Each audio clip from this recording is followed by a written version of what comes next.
Hi everyone, my name is Steph, this is the Novelty Corner and welcome back to my channel. Today I have a books beside my bed video for you where I wrap up the last 7 days worth of reading. We are going to be talking about 10 books, one of which I kind of talked a little bit about in last week's video, which is The King of Attolia by Whalen Turner, which is the third book in the Queen's Thief series. So I am joining in with Heather's read along, and so I finally finished that one. I was about halfway through it when I filmed last week's wrap up. It's really hard to talk about that particular book because of the spoilers that it gives for the other two books, but just say I loved it. I'm having a really great time with the series. I'm currently waiting for book 4 to come in on Libby.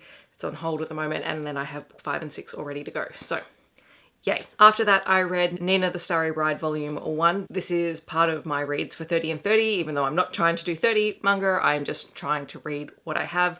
But I did specifically ask Izzy for a recommendation this time around, and she said Nina the Starry Bride. So I read Volume 1, absolutely loved it. It's about a young girl who lives on the street who is kidnapped by members of the palace because one of the royal princesses has been killed.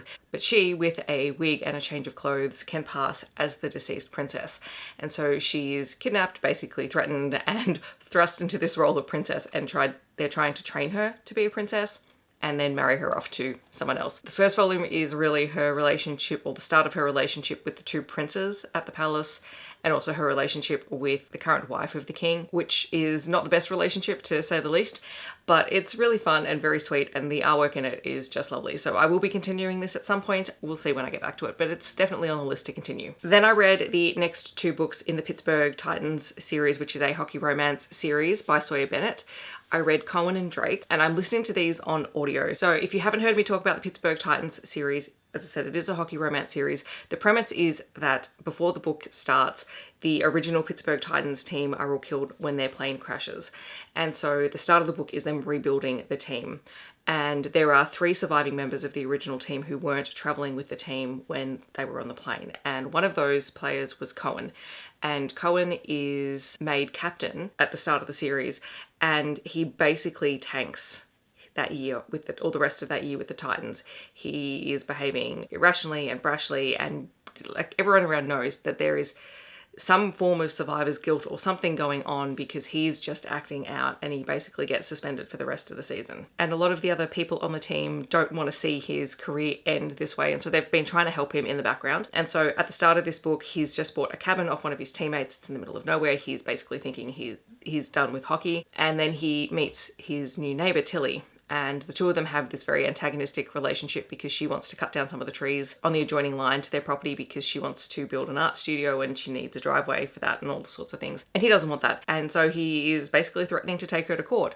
And the two have this, very back and forth antagonistic relationship. But there are times when he steps in to help her out as well. And so their relationship becomes physical, and then they get to know each other a little bit more. And it was nice to see Coen sort of get his redemption arc and story and just see that it's okay and that his feelings are okay. So yeah, and he ends up back with the team, which is great. And then Drake is also continuing another story that started in the first book, which is when the team were trying to get Drake to sign on as their goalie.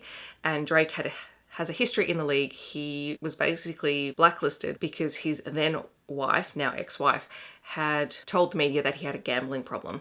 And it wasn't that he had a gambling problem, it was that she had a drug problem, and he refused to enable that anymore. So he was basically done dirty by the league, and when the Titans came calling, he was just not having any of it. And Brienne, who is the new team owner, made a comment that she instantly regretted, but set Drake off, and he basically flat out refused to even listen to their offer. And so now it's, 6 to 8 months later, and Brienne is determined to try and sign him as their goalie because they desperately need him. He's a single dad. He has 3 boys. I think they're 7 and 5. 2 of them are twins. And it's his relationship with Brienne. So it's not only a goalie romance, but it's a goalie and the team owner.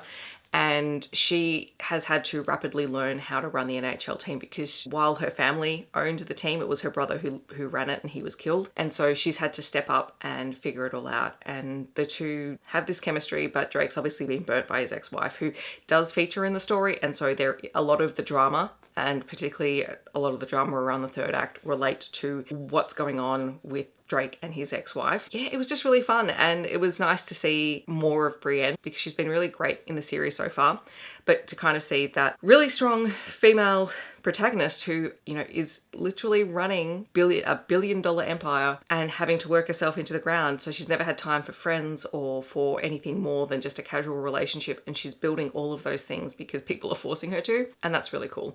And also Drake's kids were absolutely adorable. So I had fun with that one. It was really enjoyable. I think the next book, so I've already got it. I think it is the new head coach's book, so that will be fun. Then I read the Boundlands trilogy by McMaster. This is one I've been meaning to read for absolutely ages. Book 1 is Nobody's Hero, book 2 is The Last True Hero, and the third book is The Hero Within. And so this series is a post-apocalyptic dystopian story with paranormal elements in it. How to talk about this world. So essentially in this world, before everything went down, humans were experimenting with genetic manipulation, trying to create super soldiers.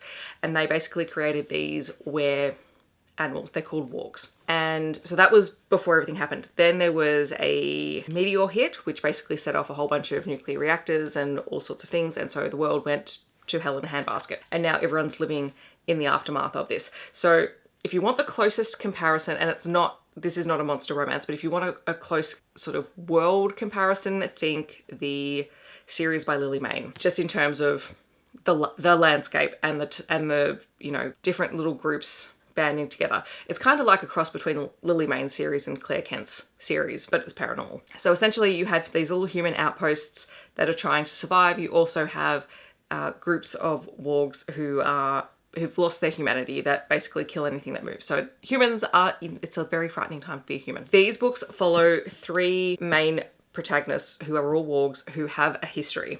In the first one we meet Lucius, who was a man who was turned against his will by his then best friend for reasons I can't really say without, you know, spoiling everything. And so he's got a massive chip on his shoulder, and he ends up kidnapping Riley, who is a member of one of the local communities who has ties to someone that he wants to get revenge on. And so it's their relationship. The Last True Hero is the story of McLean, who again is a warg and has ties to the hero in the first book. Some things happen in the first book that really basically see him needing to get out of the place where he's been, and he's kind of on his own, and he ends up meeting Mia. Her sister is captured by a group of, like a raiding group party, and she needs help to get her sister back, and so McLean steps up and offers to do it because it's the right thing to do, and he has a younger sister, and if anything happened to her, he would have done exactly the same thing. And so he steps up and he's playing the role of a bounty hunter, and it's his relationship with Mia. And in the third book you have Colton, who's been a warg longer, most of his life, because his parents were actually part of the original program or were born wargs or whatever, and so they've helped shape him. So he has far more control than anyone else that we meet that is able to shift into warg form in the series. And he also carries a lot of guilt because for a long time he was under the thrall of an alpha, and so he was made to do some pretty terrible things. So he's trying to work through the guilt of that. And this book is his relationship with McLean's sister Eden, who is a healer who we've met through the series. And Eden is on a quest to try and find a cure for a plague that has been released on the human population outside of the sort of military controlled cities. Not that they're really cities, but they're controlled by the military, and they're trying to get more resources, and in order to try and claim those resources from smaller groups of humans banding together, they've released a pretty awful plague. So just be mindful of that, because it's a virus thing that is not pleasant. The whole series was really fun and really easy to read. They didn't take very long to get through at all. I think the world building happens as you move through the series. So in the first book, we get some information about the wargs and the history, but like we get the full picture by the time you get to the end of the third book, because each character has different amounts of information. So I do like that kind of build.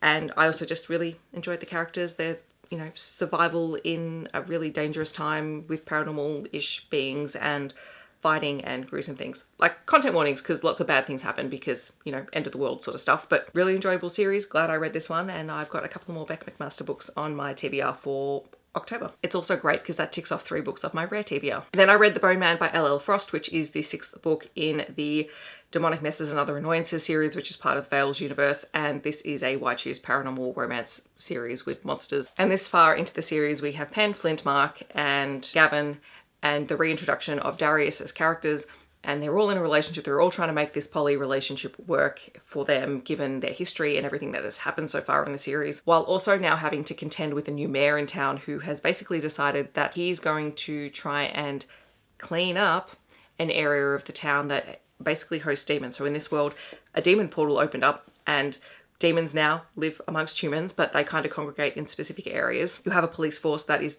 tasked with policing the demons and cleaning up anything that happens or goes awry. But pressure is being put on that department that Gavin leads, and people are trying to push him out and trying to prove that he's doing a terrible job. And then also the mayor is now also trying to force the cleaners to do his bidding, because he may or may not have been sacrificing something to an ancient demon in the forest for generations of his family. Now he wants them to do something about it. That sounds like a typical politician thing to do. Anyway, it was fun. It was enjoyable. I'm just enjoying the series and I'm along for the ride now, so it doesn't have to make sense to me. It just has to exist. I have one more book to go, so I'm looking forward to getting to that. I'm hopefully going to be filming a video around catching up and finishing off a couple of series from my series to finish list as a vlog, so stay tuned. And then I read When Haru Was Here by Dustin Thao, which is a young adult contemporary story that was sent to me for review by Pan Macmillan, so thank you very much to them. This is a really gorgeous story, but bring your tissues along for the ride, because it is, like, by the end, I was in tears. Must be a getting older thing now that I just cried everything. Anyway, When Haru Was Here is about Eric, who is just finishing up high school and ready to move on to college. He's queer. He has a best friend called Daniel who he's in love with, and the two have a moment one year, but that moment is kind of lost, and then the two of them end up on this trip to Tokyo. While in Tokyo, Eric meets Haru, who lives there, and shows him around and takes him to a star festival, and they have this opportunity to stay connected despite the fact that Eric is leaving, but that moment is lost. And then we jump forward back to 12 months later. Daniel has been killed in a car accident, and Haru is not coping really well. His sister has moved off to college, and he's kind of at a loss in his life because people have left him, and he starts seeing Haru. Haru pops up in different places. Eric knows that he's not really there because he just appears and disappears, but he also can't help but continue to talk to him and do all of these things with him. You know, he's put off going to college because he was going to go to college with Daniel. You can tell that he's just dealing with his grief, his loneliness, all of that, and it's not always working. And he also has his sister's ex-boyfriend who is trying to connect with him and trying to be a support for him, and we find out more about why that happens later on, and I will do a content spoilery bit at the end of this video, just because I think people need that content warning. But like, seeing Haru and other people is Eric's way of coping with all of this. And throughout the course of the book, he makes some new friends. He gets a job working at the box office of a theatre. He makes some new friends there who are very different to who he is and who are trying to, force him to come out of his shell. He meets a few people and he ends up with some really dicey encounters with other guys, and they kind of help him through that. And Haru also helps him through that as they're, visiting all these places in Chicago. And then this is going to be the spoiler section. I'll timestamp it. What we find out is that not only did Daniel die, but his sister also died. We're told that she has chronic anemia. We're not quite told why she dies, but obviously something has happened and she's passed away. And so not only did he lose his best friend, he lost his sister, and she was one of his absolute best friends as well. And so the whole thing is just so overwhelming for him. And she actually left him behind letters that are being sent to him post her death, and they're still arriving, and he hasn't read any of them yet. So he hasn't dealt with his grief at all. All right, and spoilers.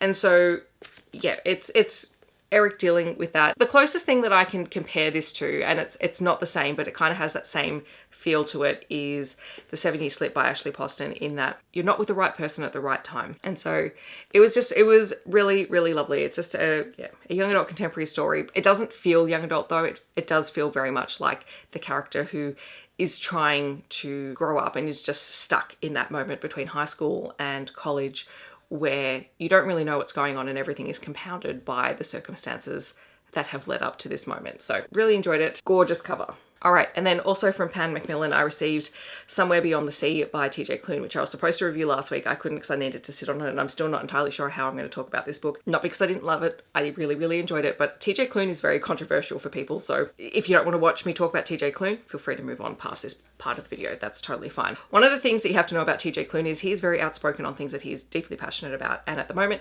he has been very outspoken about a certain famous author who is incredibly transphobic. We all know who she is. We're not going to really dwell on that. This book is his answer to what she's doing, and you will if you read it, you will see the beats of that so clearly through the story. And then also if you read the author's note, he is not afraid to say exactly what he was trying to do with his book. So this is the follow-up to The House on the Cerulean Sea, which has its own controversy surrounding it, but that can be a video for another day. This is the story of Arthur and Linus.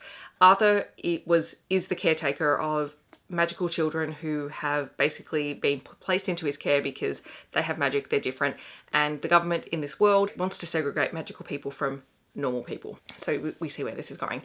In the first book, we met Linus, who was sent there to assess the living conditions, and Linus ended up falling for Arthur. And Arthur is just this beautiful soul, and we know that he has a history, and we know that he was one of the children who was taken from his family and was raised in a not very nice orphanage, and he's tried to do the complete opposite for the children under his care. He's tried to create a home, and it's got that beautiful cozy fantasy found family element to it. And in this book, that's under threat again, because Arthur is invited to testify about his treatment when he was growing up, and there are some new people in power who begin to twist what he says into making him the enemy. And so more people are sent out to assess how he is caring for the children. And this is compounded by the fact that one of the children under his care is the Antichrist. And so everyone is absolutely terrified that Lucy is going to do something terrible, but Lucy is a 7-year-old boy. If you've read the original book, the kids in that story make that entire story. Like there is a romance and there are bigger things going on, but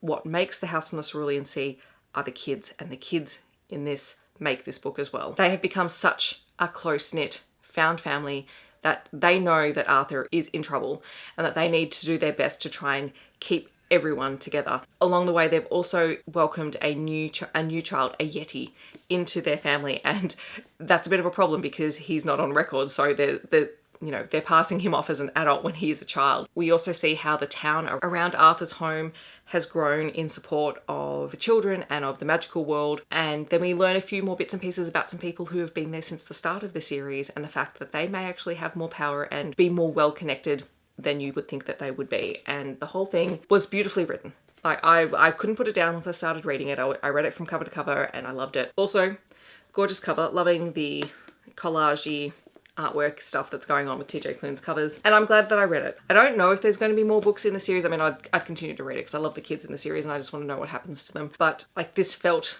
like a satisfying conclusion as well. So yes, that's Somewhere Beyond the Sea, and hopefully that is coherent, and it's definitely far more coherent than whatever I filmed last week. And that is everything that I have read in the last week, so thank you very much for watching. In the comments, I'd love to know if you have read any of these books or if you're planning on picking any of them up. If you want to let me know that you're here but you don't leave a comment, feel free to leave a little pink flower emoji down below. I hope that wherever you are in the world, you're staying safe and healthy, and I will see you in my next video. Thanks so much for watching. Bye everyone.